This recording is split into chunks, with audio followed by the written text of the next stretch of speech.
Hello interwebs, welcome to Adamant IT. This is the kind of 2000 subscriber special, I guess, although it's not really as special as I kind of wanted it to be.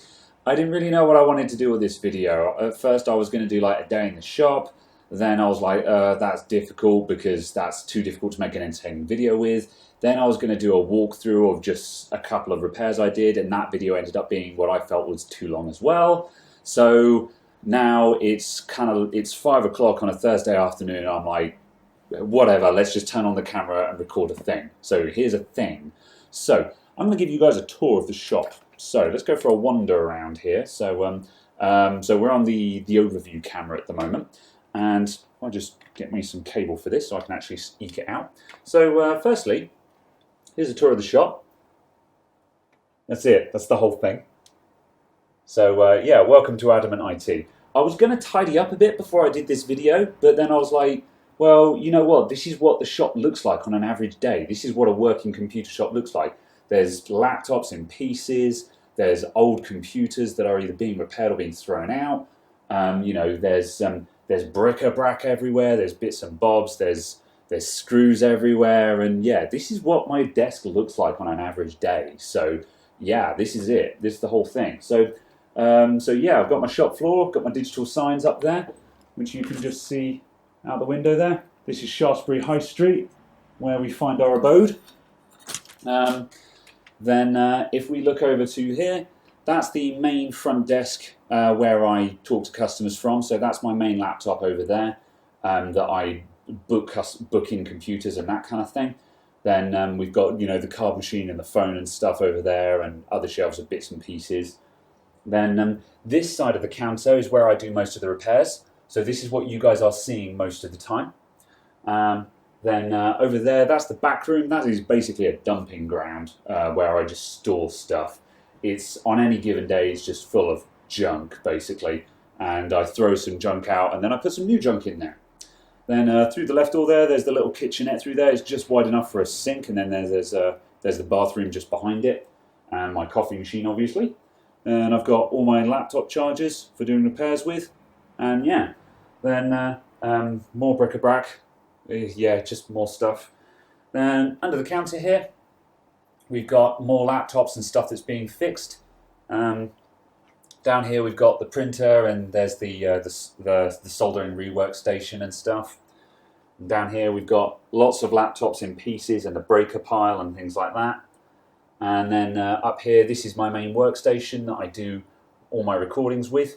So this poor fella is without a graphics card at the moment. My 7850 died, sad face. So that's currently running on the internal graphics card, and I'm waiting for a nice shiny 1050 that I scored second hand, which I'm hoping to get probably after the weekend. So yeah, so what we do on this is what I was going to do this time around was I'll just quickly record me taking apart this laptop, just so you can see what I do and how it's all recorded. So this machine runs all the time, and I use it for backing up hard drives. So we've got the hard drive docks down here that I connect stuff to for backing up. Then this has got a 4 terabyte internal drive, so I do all my backups to this thing. So yeah, so let me just put this camera back up. Oh yeah, and then basically this camera here, this sits on top of either this monitor or this monitor. If I'm doing a desktop, I put it up here, so it's got a longer shot. Then if I'm doing a laptop, I put it on the lower monitor, so it's closer to the counter. So let's just put this up here to give you a nice wide angle view. So now it's in the familiar position. Let's just switch on the crane cam, which I'm going to move up to there to its custom position. Like that. There we go. Cool. So when I want to do a recording, let's switch over to desktop. Let's move OBS down to the bottom screen so you can see what I'm doing. So I do all my recordings in Open Broadcaster. The reason why I use Open Broadcaster is because it can take the input from multiple webcams and my condenser microphone. So there's the condenser microphone there. It can take the input from all of those cameras and those condenser microphone, and it does all the mixing in real time. Now, when I first started out, I was using an iPhone 4 and then an iPhone 4S to do all my recordings. And the problem with using cameras that record to SD cards and stuff like that is that you have to take your footage afterwards. you've got to import it onto your laptop, and then if you're using a separate microphone like I do, you have to take the audio recording from there, you have to do all the audio sync, and I'm too lazy for that. As you guys have noticed, I just about managed to get one video a week out, so trying to get more videos than that is just too much effort for me. If I was doing it professionally, then I'd consider it, but I'm not a professional. So Open Broadcaster does all that mixing for me, and it means that I can keep the camera rolling for hours on end without racking up gigabytes and gigabytes of footage. So when I want to start a repair, we start up Open Broadcaster. We check that the picture is in focus, so if we just switch over to Detail Cam here, let's just bring this laptop into place. Let's just turn this over so we've got some text visible. So if I drop the battery out from here, so let's say that I'm going to go, well, yeah, that's pretty much how I'm going to have the camera at the moment. So the light is a little bit high because this is a shiny surface, but as you can see, we're more or less in focus. But just to check, let's just bring up the camera controls just so I can validate that. So here's the Logitech webcam controller, and so let's just take that in and out of focus. So let me see, Detail Cam with lower screen. And so as I adjust this, as you can see, we go in and out of focus. And one notch on the right is normally about right for this kind of distance, which is about 30 centimeters. Then if I need to adjust the brightness, I can bring up the brightness settings and I can change these. These are currently set up to about perfect for my current shot conditions. My lighting setup is pretty rudimentary. Let's just bring the camera down so I can show you that. Switch back to overview camera. Whoop. So the lighting setup, for a long time I was using this bendy light here. However, in recent times I found that the bendy light is insufficient. And so I've also got this spotlight up here now. I grabbed one of the spotlights that was in my window, stuck an LED bulb in it, and that shines directly onto the desk now, which gives me much greater even lighting, and that's hugely helped things out. So very happy with that. Let's put you back up there. So the lighting I don't need to change around so often. The only thing I need to do is just make sure that I just need to make sure that the white balance is set correctly and things like that, because sometimes the white balance just randomly resets to that, and we get a very blue light. So we put that about in the middle, and that gives me spot on. I never use automatic focus or automatic light because while you're in real time, that's not too bad. However, when I do the fast forwardy bits, you can see the autofocus and the automatic lighting changing rapidly all the time, and it's really jarring, so I don't do that. So we've got our camera set up. The camera is in focus. I've got the overview camera where I want it to be. And then finally, obviously, we just need to do the sound check. And if I just switch back to the desktop view, so you can see that the microphone bar is bouncing there. My normal sound test is to go butts, like that. So that gives me, it's pretty much as loud as my voice is going to be. And I just make sure that that's going up to fairly high on the bar, but without bouncing off of the end, because then we're going to be clipping and that would be bad. But this kind of sound level is about fine for me. I usually turn it up a little bit in post, but we'll show that later on. So we're all set up, we're ready to record a video. So this laptop here, this ancient MacBook Pro, has got a failed hard drive in it. So I'm going to take the hard drive out and just inspect that. I think it's failed because Disk Utility is unable to do a repair on it. So let's open this thing up. So we're all ready to go. The next thing I would do is hit start recording, and then I'll go, hello interwebs, welcome to Let's Fix Computers. We're looking at a MacBook Pro today with a failed hard drive. And so now let's take this thing apart. And I've just realized, oh, there's my screwdriver.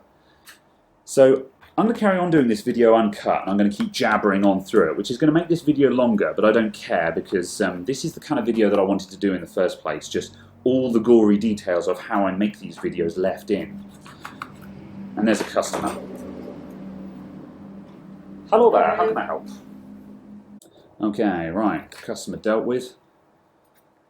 So yeah, normally as soon as I start undoing screws and things like that, this is the point where I would start doing the fast forwardy bits in the editing.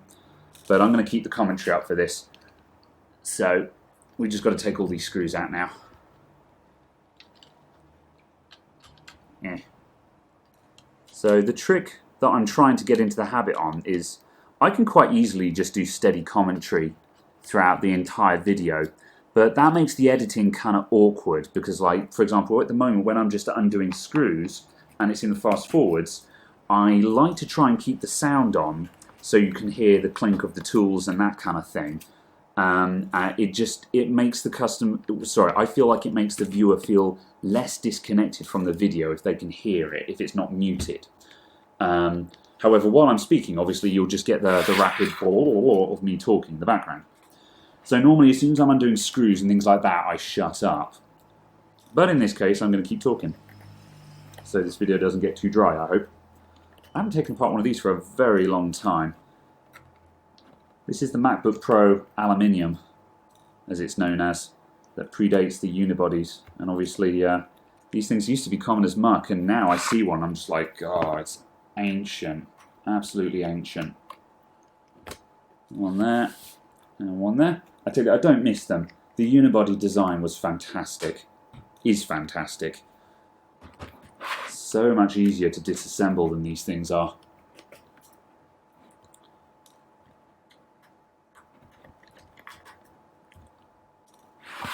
So one other thing that I forgot to mention during the camera setup there is, at the moment I have OBS on the lower screen of the two screens to my right, and just so I could show you the setup. Normally I have OBS on the upper screen and I have the full screen preview on the lower screen. So at any given time I can just look to my right and I can just keep making sure that we're in focus and the computer is still in the camera shot and so on and so forth. But for the time being, just so I can show you the details, I've kept that open. Right, that's going to come out now. Of course, the great thing about having the overview cam, which is a recent addition to the channel, is I don't need to worry so much about times like now. See, the detail cam can't see what I'm doing, and I used to have to keep adjusting the detail cam, whereas now the overview cam can still clearly see what I'm doing, so I don't need to be quite so worried about keeping the laptop in shot. Okay, right, there's going to be secret cables now. Yeah, so if I just tilt that up so you guys can see. There's the keyboard cable there. So we just pop that fella out. It's funny, it's probably been a couple of years since I've disassembled one of these, but once you're in the habit of taking laptops apart, it's amazing how just automatic it is.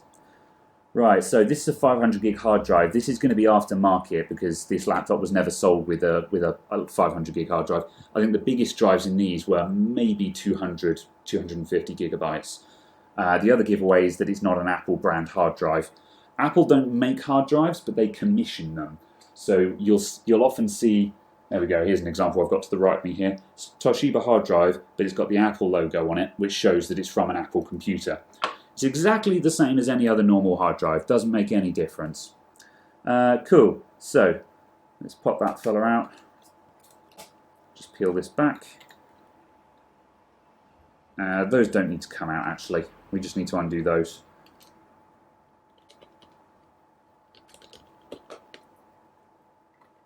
And that one down there.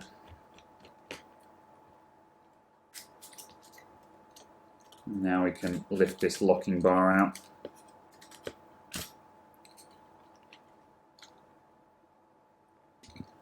And lift that out. Thankfully this thing is just new enough to have a Serial 80A hard drive. The PowerBook G4, which was the predecessor to this one, had a parallel hard drive in it, so also known as IDE. And this one still has an IDE DVD drive, which means these things are a pain in the ass. Right, okay, I think we're all done in here, so I need to test this hard drive to confirm my diagnosis. I'm just going to put these screws back in these holes just so they don't get lost.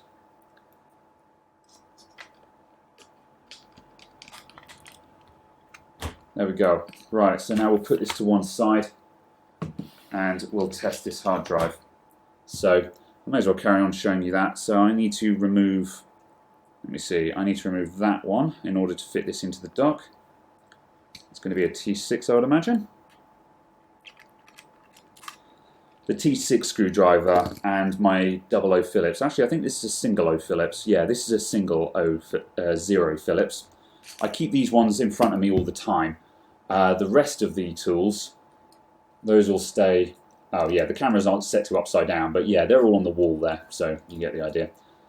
That was the other thing that's changed recently, is I inverted the camera. The reason why I inverted the camera was because I started doing the board repair work, and for the board repair work I wanted the circuit board to be the correct way up. So when I was showing designs and things like that, my left hand and my right are actually in sync with what's on the screen now. The only disadvantage of that is because this camera is looking is slightly tilted, it makes the perspective a little bit weird. But the current setup means I've got it almost straight pointing down, so it's not too bad. It just felt a little bit jarring to me initially. Anyway, let's get this thing plugged in. So let me see, I need to switch back to desktop. Let's move OBS out of the way. And disconnect one drive. Let me tilt this up just so you can see what's happening. Can we invert that? I think we can. Transform, reset. There we go. Whoop. Alright, I can't give you any more light right now without adjusting my brightness settings. I'm not going to do that. So anyway, hard drive dock down here. Let's plug that in. I've taken out the wrong screw. That other screw's got to come out as well. These screws block the hard drive from fitting into the dock, so you have to remove them, which is super annoying. There we go. Right, that goes in that. Turn that on.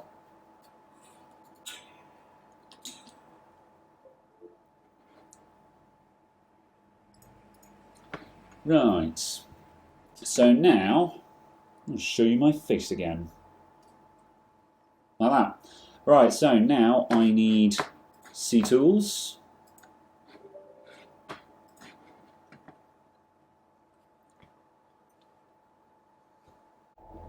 You know, I don't think C-Tools likes this hard drive dock that I use.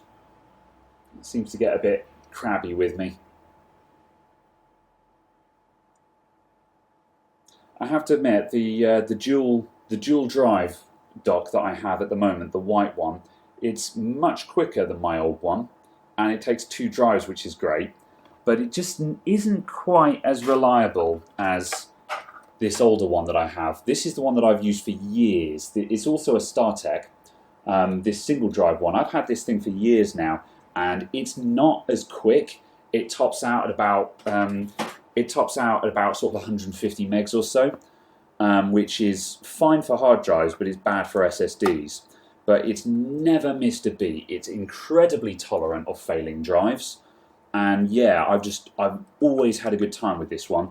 But I really wanted a second hard drive dock so I could just have 2 drives in at the same time, and so I bought the dual drive dock, and it supports native command queuing, which takes away that transfer limit. So this thing now tops out at closer to 400 or 500, I think. But like I say, I mean, right now C-Tools is just not starting. So let's kill C-Tools. Let's see if there. Whoop. Let's see if Western Digital Life Tools will work instead. Where the hell is C-Tools? C-Tools. Die. Alright, what about Western Digital Corporation? Data Lifeguard. Data Lifeguard? There we go. I didn't click properly.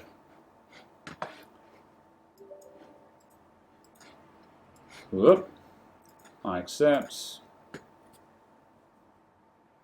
There we go. Yeah, DLG is started first time. I might switch to DLG. Right, okay, so it was the, what drive was that? It was a Samsung USB attached, so that's the one we want. So, let me see, so what do we do? I haven't used this very much, so click to run tech, click drive, so, okay, let's just do a quick test on that. Okay. So at times like this, I know for a fact that I'm not going to have you guys sit through this progress bar with me. So once I've finished saying what I'm saying now, I'm going to shut up, which means I can cut this section in editing.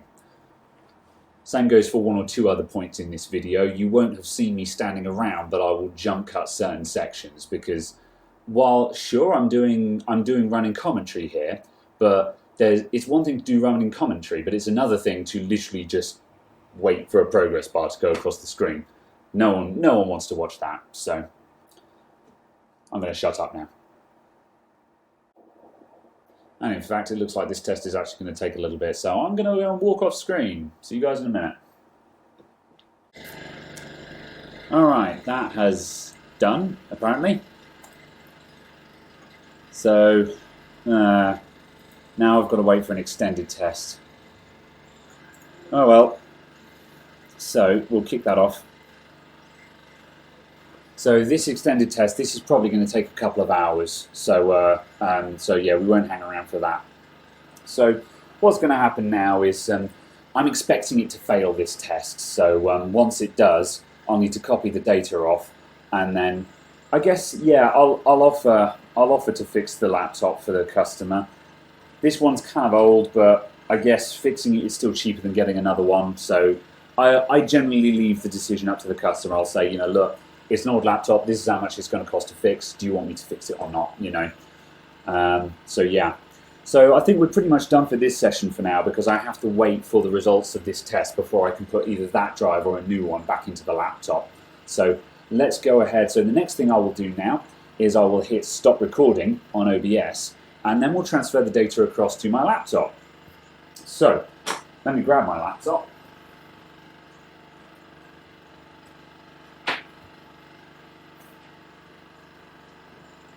Whoop. Actually, I lied. There's a second bit we need to do. So what I'm going to do, I'm going to... Whoop. So now we're going to hit stop recording. Then I'm immediately going to hit start recording again so I can carry on recording what I'm doing. Okay, so now I've broken off the recording and I'm on a new file. So what we're going to do next, and good grief, the air compressor is running in the background, and I've just thought I'd carry on with this, with the noise, because it will probably stop in a minute, but it's not, so whatever. Okay, so now we need to have a look, and firstly I need to look at the screen and see if there's any data I need to censor. There isn't, good. So my raw video, yeah, by the way, my 4 gig drive is down at the moment, so everything is full. So yeah, so now I go into OBS RAW, and here are my raw videos. So that's the one that we're currently recording to. That's the one that we've just recorded. That's a Sony that I started on yesterday that I'm going to delete because that was just a clusterfuck. Oh yeah, that was a throw-out, that video. That one ain't going to get done. So this is currently in FLV format. No, I lie, it's in MP4. I need to change that. In fact, I'm going to do it now. No, I'm not. I'll do it later. So this is currently in FLV format. Now, I edit in iMovie because I'm a terrible person. So the first thing I need to do is re-encode this because iMovie doesn't like the streaming format that OBS puts out. So we're going to start up Handbrake. And we're going to select just that single file. Select. That's going to scan it. And that's going to spit that out in my OBS transcoded directory. Start.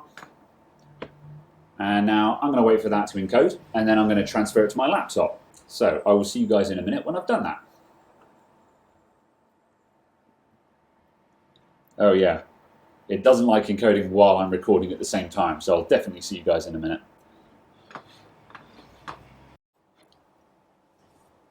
Okay, right, so my Handbrake queue is now finished, and I've got the data transferred over to my laptop. So the next thing is to start doing the editing, and I can show you how I'm going to do that, and I can record it using the capture. So it's a good opportunity for you to show me how my screen capture works. So for this, I just need to undo a different cable. So under the workstation here, tucked away, we have, if I can pull it out, if I can find it.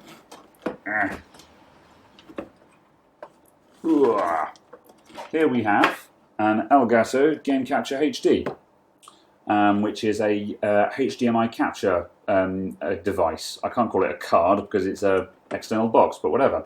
Normally I just have a box standard HDMI cable plugged into that. However, because I'm going to be capturing from my MacBook Pro, I need a mini DisplayPort cable. So let's put that fella out of the way and plug in the DisplayPort cable. So I'm just going to feed that round under the foot just because it all sits nicely under here. Plug that in there. And now we'll adjust the camera again.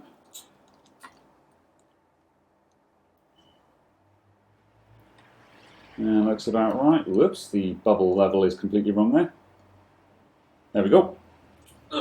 Right. That's going to come around there. It's just going to have to streak across for now. Right, so we want that. Right, so now I can switch on the game capture and you can see what's on my laptop screen as well. So let's switch across to that. And let's have on my overview cam so you can see my beautiful face.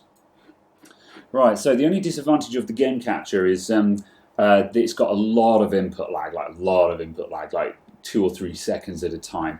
So it's not very good for real-time stuff. So you'll see I'm going to click now, and as you can see there's a considerable delay.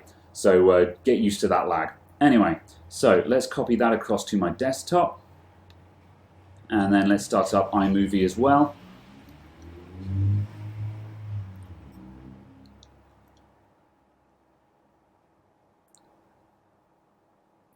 Okay, so where are we at the moment? So in iMovie I have a couple of different templates. Let's just stretch that across. My laptop is normally at 1680 by 1050. However, because I'm on capture, it's forced at 1080p at the moment. So let's switch over to media. So if I go to the projects at the moment, we've got a couple of different projects I have on the go. The most important ones are the Let's Fix template and the Let's Build template, which have the 2 different intros accordingly.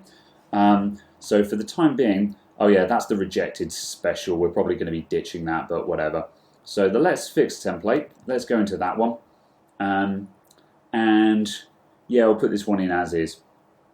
So this has got, we've got so much junk in here. So much junk. Oh, I've got to have a clear out. I don't have time to do that now. So anyway, for the time being, I'm just going to show you the start of this. So I'm literally just going to drop this straight into here, like that. And that's going to put it into the Let's Fix project media. So there's the import there. This is some old projects. Oh yeah, that was the last fix. So we can ditch all of that while we wait for that to import. That can go. Music, that can all go. There we go. Let's rearrange that down there. So, now this intro is getting too short. That was at 1.4 seconds on the last video. This slowly gets cut off just because of the way iMovie works. So I need to lengthen that to, I don't know, 3 seconds. How's that look? That's more like it. Cool. Right, that import is now finished. So we've got our video there. Let's space out the scale so we can see it better. Right, so the first thing I'm going to do is I'm going to boost the volume. Now, most of the time, I used to do the auto volume, which, if you look at the audio timeline, that just boosted everything slightly. However, the auto volume I found, I thought that applied a slight loudness effect to everything. I'm going to move this camera down a bit because I'm going to be sitting in front of my laptop now. I used to think that applied a loudness to everything, but all it does is it just automatically attempts to adjust the volume to where it thinks it should be. And the problem with that is that it creates very inconsistent volume, which is why in some of my videos the volume can be very inconsistent at times and I don't really like it. So I've stopped using auto volume now, and what I will do now is I'll literally just manually up that volume slider a little bit until what I want is to see just lots of little yellow peaks and then go slightly lower. So let's just take that up to 123. And if I scan along a bit, so we're getting just a lot of little yellow peaks just along the line there. So that means that I've got the volume as high as it can be with no clipping. There's no visible red there, we've just got just a little bit of yellow. So the next thing we're going to do is we're going to apply reduce background noise. And that's going to get rid of all the hiss. So I will try and put an example of the hiss into this in a minute. And in fact, I'll do it now. I'll cut to right. So this is me speaking with the noise reduction switched on.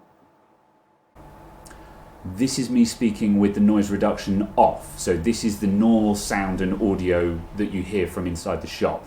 Notice how you can hear the workstation quite loudly at the moment because it's a noisy bastard. So yeah, now let's switch back to noise reduction on. And now you can hear me and my voice is nice and mellow and you can't hear any of the background noise in the room.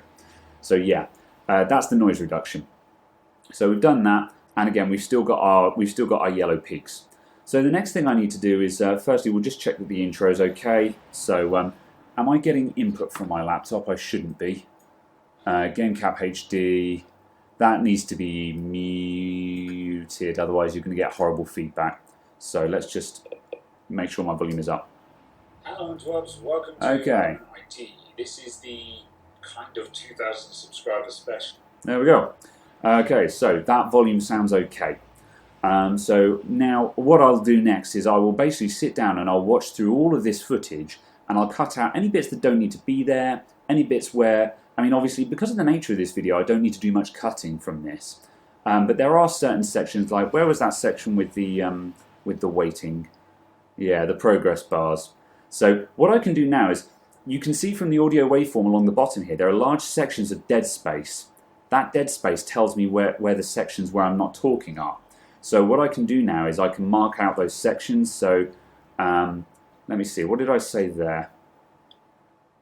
USB attached, so that's the one we want. So let me see, so what do we do? I haven't used this very much, so click to run tech, click drive, so okay, let's just do a quick test on that. Okay, so we've got dead space, so I'm going to do cut, and we're going to jump to there, and cut, and we take that section out.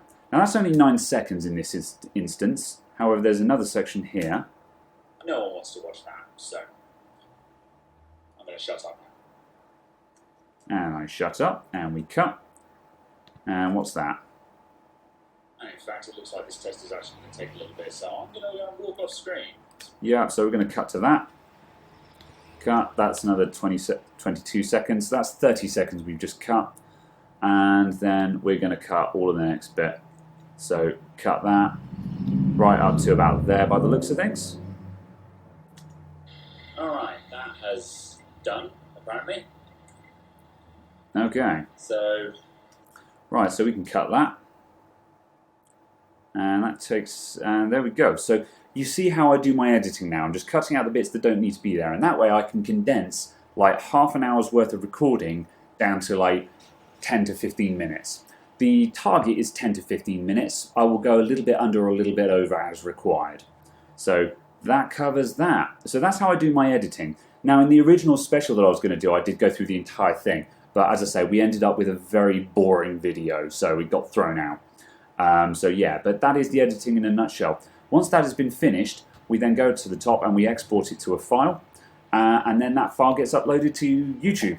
And then you watch it. And that's how I do the videos. That's pretty much it. So let me think, was there anything else that I needed to cover? I don't think there is. That's how I make my videos. So this was the not very special 2,000 subscriber special. By all means, do leave comments or any questions you want to give me or anything like that, or anything you're interested in, or anything you want to see in the future, and I will see if I can incorporate that for you. So yeah, I was going to wait until I had something that I was like, yeah, this is really cool, I'm going to do the special on this. But as you guys noticed, I didn't post last week because it's been a really dry month for good repairs. I've got junk in, quite frankly. All the repairs that are in at the moment are really naff repairs that are, I've had a couple of no fixes. We've got stuff like this MacBook Pro, which is just boring, and there's just been no good videos to make. So that's why there was no video last week, and I didn't want to miss 2 weeks in a row. So here's my not very special. I hope you enjoyed it. Say hi in the comments. I'll see you all next time. Thank you very much. Goodbye for now.